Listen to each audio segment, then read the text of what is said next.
1982 Fleer, all Hrabosky, a mad world unto itself. They called Al Hrabosky the Mad Hungarian. And it was fitting, too, because the man was a ball of energy on the mound, apparently the angry type, storming the dirt, nearly rubbing the hide off the ball, and glaring in at the batter. Wild bedhead that would occasionally toss his cap from his head, and a raging mustache that often grew pork chops on the end and flapped in his self-created breeze only enhanced the effect. Add in an unusual surname that someone made an assumption about and that everyone else ran with, and the mad Hungarian persona was complete.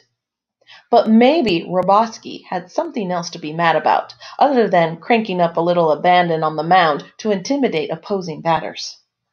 Maybe the cardboard gods were whispering to him all along during his prime in the 1970s and very early 1980s, warning him about his impending 1982 Fleer card.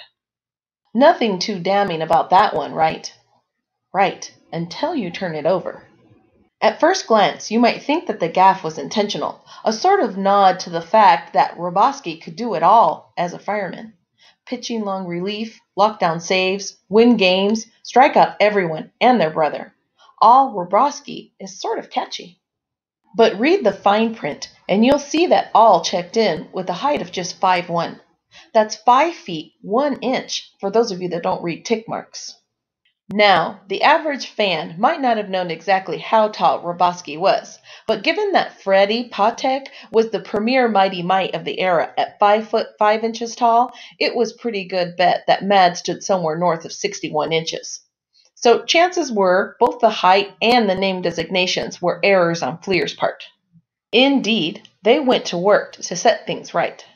All is dead. Long live Al, the 5'1" Al. Ugh. Sometimes you have to correct things in stages, especially when there's just so much wrong. So, it was back to the pasteboard drawing board one final time. And so, just in time for his last appearance ever on a big league mound, August 18th, 1982, Al Hrabosky finally got his full due on the 1982 Fleer card of his. The whole ordeal was enough to make a fella, mad. And that's not all there is to the story either, as the Hrabosky trio combined with Padres lefty John Littlefield to make the 1982 Fleer one of the most sought-after and pored-over issues of the early 1980s. After all, rare baseball cards and untold riches awaited the patient and the lucky. All of these cards, 5'1", all Hrabosky, and 5'1", Al Hrabosky, reverse negative Littlefield, quickly became legends in the hobby, suddenly alive with activity thanks to the ends of Topps' first monopoly in 1981. For years, collectors at shows whispered about the possibility of the existence of these cards and the chance to find a hidden treasure there in the commons bin. Today, Hrabosky, and especially Littlefield, remain among the more popular names in the 1982 Fleer set, judging by submissions to PSA as listed in their population report. Not surprisingly, the short all version generally pulls in the top price among the 3 Hrabosky variations, up to about $30 to $40 for copies in PSA 9 condition.